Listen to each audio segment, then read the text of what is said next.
दीवारों की सजावट के लिए सही मटेरियल चुनना सुनने में तो मतलब बहुत आसान लगता है ना? लगता है पर है नहीं। हाँ, मेरे साथ तो कई बार हुआ है। कोई चीज दुकान में बहुत सुंदर लगती है, घर ले आते हैं और बस कुछ ही महीनों में या तो उसका रंग उड़ जाता है या उसे साफ करना एक अलग ही सिरदर्द बन जाता है। हाँ, ये बहुत आम बात है। तो ये सिर्फ डिजाइन के बारे में नहीं है। आज हम इसी कला पर थोड़ी गहराई से बात करने वाले हैं। बिल्कुल। हमारे सामने 2 बहुत अच्छे लेख हैं जो एक तरह से इस विषय पर पूरी गाइड हैं। हमारा मकसद इन 4 मुख्य मटेरियल मेटल, लकड़ी, मैक्रेमे और कैनवास के सिर्फ फायदे नुकसान जानना नहीं है। नहीं, उससे कहीं ज्यादा है। हाँ, बल्कि ये समझना है कि भारतीय घरों के माहौल में ये कैसे काम करते हैं। यहाँ धूल है, नमी है और वास्तु जैसी चीजों का भी ध्यान रखना पड़ता है। बिल्कुल सही कहा। गलत मटेरियल मतलब सिर्फ पैसे की बर्बादी नहीं, बल्कि रोज की परेशानी। तो चलिए इस उलझन को सुलझाते हैं। हाँ, और ये बात सिर्फ सजावट की नहीं है, ये आपके घर के फील में, उसके आराम में एक लंबे समय का निवेश है। सही मटेरियल चुनना वो खूबसूरती और प्रैक्टिकलिटी के बीच एक बैलेंस बनाने जैसा है। और भारतीय घरों के लिए तो ये और भी जरूरी हो जाता है। जैसे देखिए, मुंबई की नमी में जो चीज अच्छी दिखेगी, जरूरी नहीं कि वो दिल्ली की सूखी गर्मी में भी उतनी ही चले। सही बात है। और हाँ, वास्तु के नजरिए से भी लकड़ी और धातु जैसे प्राकृतिक मटेरियल घर में एक बहुत पॉजिटिव और अच्छी वाइब लाते हैं। ठीक है, तो चलिए शुरू करते हैं सबसे दमदार खिलाड़ी से, मेटल। जब भी मैं मेटल आर्ट के बारे में सोचता हूँ तो दिमाग में एक बोल्ड, मॉडर्न और बहुत ही लग्जरी लुक आता है। हाँ, बिल्कुल। जैसे लोहा, पीतल या एल्यूमिनियम से बने कलाकृतियां जिन पर मैट, एंटीक या ग्लॉसी फिनिश हो। हाँ, इनका सबसे बड़ा प्लस पॉइंट तो ये लगता है कि ये बहुत टिकाऊ होते हैं, सालों साल चलते हैं। हाँ, और साफ करना भी आसान। ये एक आम धारणा है, लेकिन यहाँ एक बहुत दिलचस्प बात है। हम अक्सर मेटल को हमेशा के लिए चलने वाली चीज मानते हैं। हाँ, मानते तो हैं। लेकिन भारतीय घरों में सबसे बड़ी गलती इसे गलत जगह इस्तेमाल करना है। बालकनी में लगा एक सुंदर लोहे का आर्ट पीस मुंबई की नमी में 6 महीने में बर्बाद हो सकता है। उस पे जंग लग जाएगा। बिल्कुल, जंग लग सकता है, जबकि वही पीस दिल्ली की सूखी गर्मी में सालों तक चमकता रहेगा।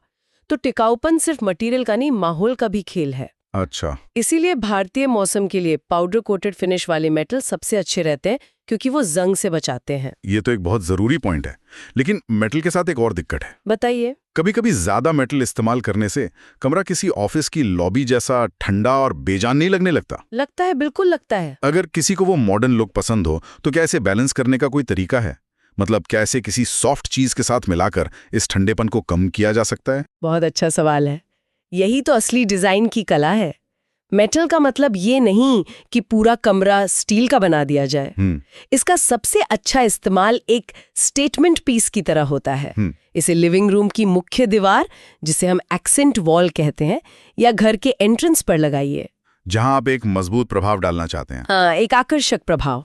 और इसकी ठंडेपन को बैलेंस करने के लिए इसे लकड़ी के फर्नीचर, सॉफ्ट रग्स या हल्के रंग के पर्दों के साथ मिलाइए। ओके। पीतल या तांबे जैसे गर्म टोन वाले मेटल चुने, वो सिल्वर या स्टील की तुलना में ज्यादा अमजोशी देते हैं। लेकिन ये वजन में तो भारी होते होंगे। हाँ, वो तो है। तो इन्हें टांगने से पहले दीवार की मजबूती जरूर देख लें। प्लास्टर की पतली दीवारों पर ये एक बड़ा रिस्क हो सकता है। तो मेटल एक मॉडर्न इंडस्ट्रियल लुक देता है। लेकिन क्या हो अगर किसी को अपने घर में वो एहसास नहीं, बल्कि एक सुकून और अपनेपन वाली गर्मी चाहिए? एक कोजी फील। हाँ, एक ऐसा एहसास जैसे घर आपको गले लगा रहा हो, किसी बोर्डरूम मीटिंग में नहीं बिठा रहा। यहीं पर शायद हमारी कहानी का दूसरा किरदार आता है, लकड़ी। बिल्कुल।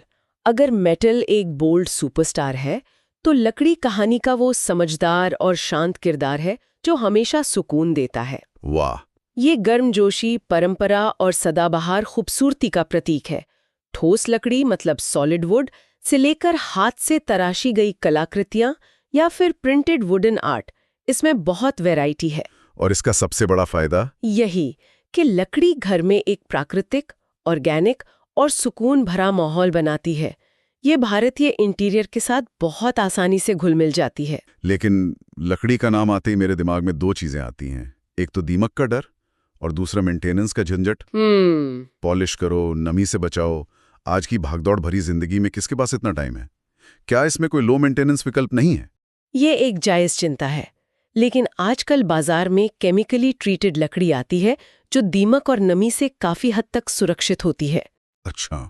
रही बात मेंटेनेंस की, तो हाँ, इसे थोड़ी देखभाल की ज़रूरत होती है, लेकिन ये भी एक तरह से उस चीज़ के साथ आपका रिश्ता बनाता है। और लकड़ी की क्वालिटी पर भी बहुत कुछ निर्भर करता है। जैसे शीशम या टीक? हाँ, शीशम या टीक जैसी लकड़ियाँ मजबूत और महंगी होती हैं, लेकिन सालों साल चलती है। वहीं आम की लकड़ी यानी मैंगो वुड आजकल बहुत ट्रेंड में है। अच्छा। हाँ, ये हल्की होती है और इस पे सुंदर नक्काशी भी आसानी से हो जाती है। और वास्तुशास्त्र में भी लकड़ी को विकास और स्थिरता का प्रतीक माना जाता है। तो ये लिविंग रूम और बेडरूम के लिए अच्छा है? हाँ, लिविंग रूम, बेडरूम और खासकर मंदिर या पूजा घर के लिए तो ये एक बेहतरीन विकल्प है। ये इन जगहों की पवित्रता और शांति को बढ़ाता है। हमने अब तक भारी और लंबे समय तक चलने वाले विकल्पों की बात की, लेकिन उन लोगों का क्या जो किराए के घर में रहते हैं? हाँ, ये एक बड़ा सवाल है। या जिन्हें हर 2-3 साल में अपने घर का लुक बदलना पसंद है, उनके लिए तो मेटल या महंगी लकड़ी में इन्वेस्ट करना प्रैक्टिकल नहीं है। बिल्कुल नहीं। हमें कुछ हल्के फुल्के विकल्पों की भी जरूरत है। सही बात है। और यहीं पर हमारी कहानी के दो और किरदार आते हैं। सबसे पहले मैक्रेमे। मैक्रेमे मतलब सूती धागों को गांठ लगाकर हाथ से बनाई गई कला। हाँ, ये बोहेमियन, सॉफ्ट और कलात्मक एहसास देता है। सच कहूं तो मैक्रेमे मुझे हमेशा थोड़ा पुराना या सिर्फ हॉस्टल के कमरों जैसा लगता था। बहुत 70s वाली बोहो वाइब। पहले ऐसा था, लेकिन हाल ही में मैंने देखा है कि इसका इस्तेमाल बहुत ही मॉडर्न घरों में भी हो रहा है। इसका सबसे बड़ा फायदा शायद यही है कि ये वजन में बहुत हल्के होते हैं। हाँ, ये बहुत हल्के होते हैं और किराए के घरों के लिए बेहतरीन है। लेकिन मैक्रोमे का असली आकर्षण उसकी कलात्मकता और टेक्सचर में है। टेक्सचर? हाँ, हमारी दीवारें आमतौर पर सपाट होती हैं। मैक्रोमे उनमें एक गहराई और कोमलता जोड़ता है। लेकिन क्या? इसके साथ एक बहुत बड़ी समस्या है, ये धूल का चुंबक है। ओह, ये तो मैंने सोचा ही नहीं। भारत जैसे देश में जहां धूल इतनी ज्यादा है, इन्हें साफ रखना एक चुनौती हो सकता है। और इन्हें नमी वाली जगहों जैसे बाथरूम या किचन के पास कभी नहीं लगाना चाहिए। इसका कोई उदाहरण है आपके पास? हाँ, मेरे एक क्लाइंट ने अपनी नई बालकनी में एक बहुत महंगा मैक्रोमे आर्ट पीस लगाया था। पहली मुंबई की बारिश में वो सिकुड़कर आधा रह गया और उस पे फफूंद लग गई। अरे! ये एक महंगा सबक था कि मटेरियल और जगह का मेल कितना जरूरी है। ये तो बहुत ही प्रैक्टिकल सलाह है। तो फिर मैक्रेमे का सबसे सही इस्तेमाल कहाँ हो सकता है? ये उन जगहों के लिए सबसे अच्छा है जहां आराम और सुकून का माहौल चाहिए, जैसे कि बेडरूम में बिस्तर के ठीक ऊपर, या किसी शांत पढ़ने के कोने में। बिल्कुल, या फिर ढकी हुई बालकनी में जहां सीधी बारिश और धूल न आती हो। ये शांतिपूर्ण और आरामदायक जगहों की सुंदरता को बढ़ाते हैं। ठीक है, तो मैक्रेमे एक खास तरह के लुक के लिए है, लेकिन अगर किसी को इन सब झंझटों में नहीं पड़ना और एक सबसे सुरक्षित, किफायती और स्टाइलिश विकल्प चाहिए तो? मतलब एक ऑलराउंडर मटेरियल। हाँ, बिल्कुल। वो कौन सा है? वो है हमारा आखिरी मटेरियल, कैनवस। ये सजावट की दुनिया का गिरगिट है, जो किसी भी रंग में ढल जाता है। हाँ, गिरगिट। ये असल में लकड़ी के फ्रेम पर लगे कैनवस कपड़े पर किया गया प्रिंटेड आर्टवर्क होता है। इसके फायदे साफ है। ये बहुत हल्का होता है, इसे टांगना बेहद आसान है। और बजट में भी आता है। हाँ, बजट में आता है और इसमें डिजाइन और थीम के अनगिनत विकल्प मिलते हैं। चाहे आपको मॉडर्न एब्स्ट्रैक्ट आर्ट पसंद हो या कोई पारंपरिक मधुबनी पेंटिंग का प्रिंट। लेकिन क्या ये सस्ता होने की वजह से दिखने में भी सस्ता नहीं लगता? और क्या ये लंबे समय तक चलता है? ये एक जरूरी सवाल है। क्वालिटी बहुत मायने रखती है। एक सस्ता पिक्सेलेटेड प्रिंट वाकई में सस्ता दिख सकता है। लेकिन आजकल अच्छी क्वालिटी के डिजिटल प्रिंट्स और जिक्ले प्रिंट्स भी उपलब्ध हैं, जो दिखने में लगभग ओरिजिनल पेंटिंग जैसे लगते हैं। और टिकाऊपन का क्या? देखिए, ये मेटल या लकड़ी जितना टिकाऊ तो नहीं होता। ये एक विरासत वाली चीज नहीं है जो आप अगली पीढ़ी को देंगे। अच्छा। सीधी धूप में इसका रंग फीका पड़ सकता है और इसे संभाल कर रखना पड़ता है ताकि इस पर कोई निशान न पड़े। लेकिन इसकी सबसे बड़ी खूबी इसकी अनुकूलन क्षमता है। जैसे किराए के घरों के लिए? हाँ, उनके लिए एक बेहतरीन समाधान है, क्योंकि इसे लगाने और हटाने में दीवारों को कोई नुकसान नहीं होता। बच्चों के कमरे के लिए भी ये सुरक्षित है। और सस्ता होने की वजह से बदलना भी आसान। बिल्कुल, जब बच्चे बड़े हों तो आप आसानी से सजावट बदल सकते हैं। ये एक स्टाइल अपडेट है, इन्वेस्टमेंट नहीं। ठीक है, तो अब मेरे दिमाग में इन चारों मटेरियल की एक साफ तस्वीर बन गई है। बहुत बढ़िया। लेकिन अब असली सवाल आता है, इन सब का क्या मतलब है? किस कमरे के लिए क्या चुने? चलिए इसे हमारे सुनने वालों के लिए एकदम आसान बनाते हैं। जरूर। मान लीजिए मुझे अपना लिविंग रूम सजाना है, मेरे पास क्या विकल्प हैं? चलिए इसे क्विक गाइड की तरह देखते हैं। लिविंग रूम के लिए अगर आपको एक मॉडर्न, शानदार और ड्रामेटिक लुक चाहिए तो एक बड़ा मेटल आर्ट पीस चुनें। ओके। अगर आपको एक गर्मजोशी भरा, आरामदायक और पारंपरिक एहसास चाहिए तो लकड़ी सबसे अच्छा विकल्प है। और अगर बजट कम हो तो कैनवस पेंटिंग्स का एक सेट लगाइए। और बेडरूम के लिए? वहां तो शांति और सुकून चाहिए होता है। बिल्कुल। बेडरूम के लिए लकड़ी, मैक्रेमे या शांत रंगों वाली कैनवस पेंटिंग सबसे अच्छे हैं। भारी और चमकदार मेटल से बचें क्योंकि यह कमरे को ठंडा और बेचैन बना सकता है। जो आराम के लिए अच्छा नहीं है। बिल्कुल नहीं। ऑफिस के लिए एक प्रोफेशनल लुक जरूरी है, इसलिए मेटल या साफ सुथरे डिजाइन वाले कैनवस सबसे बेहतर है। और मंदिर या पूजा घर?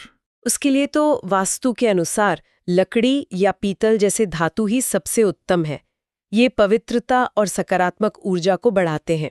और किराए के घरों के लिए तो जैसा हमने बात की, बिना सोचे समझे कैनवास या मैक्रेमे लगाना हटाना आसान, दीवारों को कोई नुकसान नहीं। ये तो बहुत साफ हो गया। लेकिन एक और मुश्किल स्थिति आती है जब किसी को तोहफा देना हो। हाँ, ये बहुत मुश्किल होता है। कौन सा मटेरियल सबसे सुरक्षित विकल्प है, क्योंकि हमें दूसरे की पसंद का अंदाजा नहीं होता?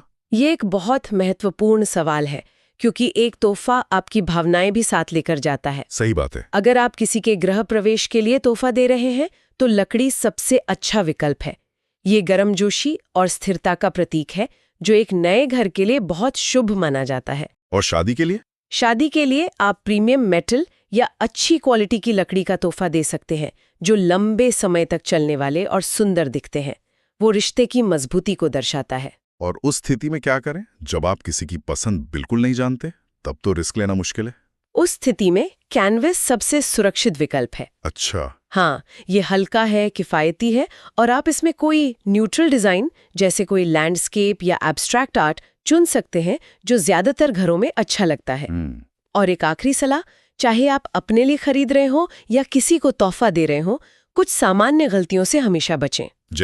जैसे दीवार की मजबूती को नजरअंदाज करना, कमरे की नमी का ध्यान न रखना और प्रैक्टिकलिटी से ज्यादा सिर्फ स्टाइल को चुनना। तो आज की इस गहरी पड़ताल का सार ये है कि कोई एक मटेरियल सबसे अच्छा नहीं है। बिल्कुल नहीं। सही चुनाव, आपकी जरूरत, आपके कमरे का इस्तेमाल, आप कितनी मेंटेनेंस कर सकते हैं और आपके पर्सनल स्टाइल का एक मिश्रण है। बिल्कुल। संक्षेप में कहें तो मेटल मजबूती और मॉडर्न ड्रामा के लिए है। लकड़ी गर्मजोशी के लिए? हाँ, लकड़ी गर्मजोशी और परंपरा के लिए, मैक्रेमे कलात्मक कोमलता और सुकून के लिए, और कैनवास किफायत और लचीलेपन के लिए है। लेकिन भारतीय घरों के लिए सबसे अच्छा तरीका है मिक्स्ड मटेरियल अप्रोच अपनाना। मिक्स्ड मटेरियल अप्रोच, ये सुनने में दिलचस्प है। इसका क्या मतलब है? इसका मतलब है कि अपने घर को एक ही मटेरियल से ना भरें, अलग अलग कमरों में अलग अलग मटेरियल का इस्तेमाल करें। अच्छा, मतलब मिक्स एंड मैच। हाँ बिल्कुल। हो सकता है लिविंग रूम में दीवार पर एक शानदार मेटल का स्टेटमेंट पीस हो, लेकिन उसके नीचे एक गर्मजोशी भरा लकड़ी का कंसोल टेबल रखा हो। हाँ। या आपके बेडरूम में लकड़ी का बेड हो, लेकिन दीवार पर एक सॉफ्ट मैक्रेमे का हैंगिंग हो। ये संतुलन आपके घर को न केवल सुंदर बनाता है, बल्कि उसे एक व्यक्तित्व देता है। उसे व्यवहारिक और आरामदायक बनाता है। हाँ बिल्कुल। असली जादू यही मिक्स एंड मैच में है। वाह, ये एक बेहतरीन नजरिया है। और जाते जाते एक विचार। हमने इस पर बात की कि दीवार पर क्या टांगा जाए, लेकिन क्या हो अगर दीवार खुद ही कला का एक हिस्सा बन जाए? ये तो बहुत दिलचस्प बात है। सोचिए, इन सभी मटेरियल को सिर्फ एक घर में नहीं बल्कि दीवार की एक ही कलाकृति में कैसे मिलाया जा सकता है ताकि कुछ बिल्कुल नया और अनूठा बन सके। मतलब एक ऐसी कलाकृति जिसमें मेटल की मजबूती, लकड़ी की गर्मजोशी और मैक्रोमे की कोमलता एक साथ मौजूद हों। अब ये सोचने वाली बात है।